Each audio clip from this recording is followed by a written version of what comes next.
My name is Sarah Woodbury. I'm here with my husband Dan today to talk about Dinas Bran.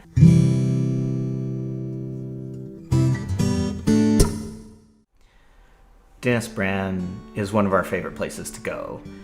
And I remember when we went there with our kids, and our oldest son talked about what a mythical place it is and how it feels like an island in the sky. Dinas Bran is a mythical place, as it turns out. Dinas means castle or city or fort, but Bran is a figure of Welsh legend.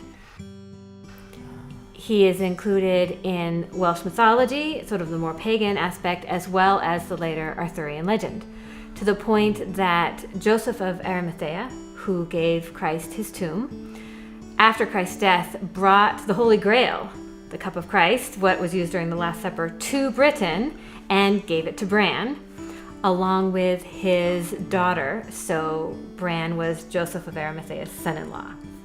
So a cup and your daughter. Yeah, a cup and your daughter. The Holy Grail and your daughter. So what actually do you know historically about? Regardless of the truthfulness of the legend, Dinas Bran has a long history of settlement and as being a seat of kings from the Iron Age through the 13th century. This is the town of Llangollen, 1,200 feet below the castle and the valley of the River Dee. It is right on the border between Wales and England. If it's not named after Bran, though, then what could its name mean? Well, so Bran means crow. Okay. So Crow Castle could be. It's just not as exciting. Yes. But whoever ruled there, or however they did, they saw its strategic advantage. Because Offa's Dyke runs just to the east of Dinas Bran, the rulers of the region saw its importance and worked very hard to control it. If you were to go there today, you can still see the system of embankments and ditches that surround the castle, and that dates to the Iron Age. You can see here the remains of the ramparts. This is probably the best spot to look at them. I think we're facing somewhat west, off the west end of the castle, and there's the castle wall. The structures that were built at that time were very likely built in wood, and so they no longer are there. We don't know of any stone castle built until actually most recently in 1260.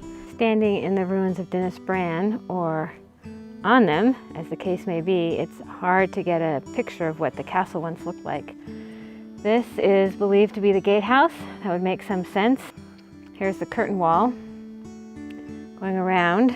If we walk further along, you can see the remains, the ruin that Dinas Bran has become.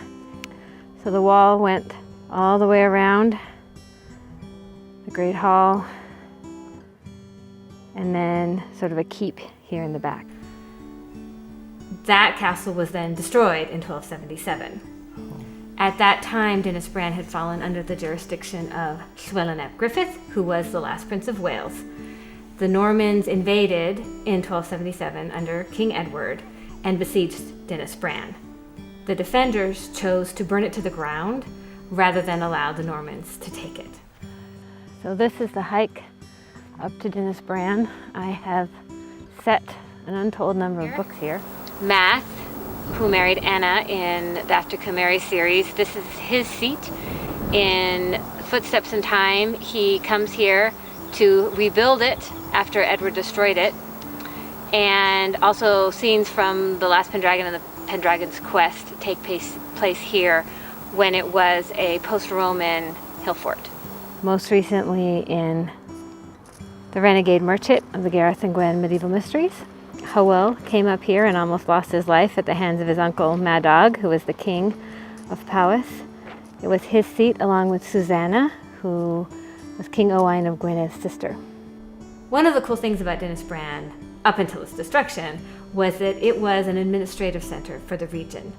And the way that the kings and princes of Wales controlled their country was to move among these administrative centers, which there were dozens.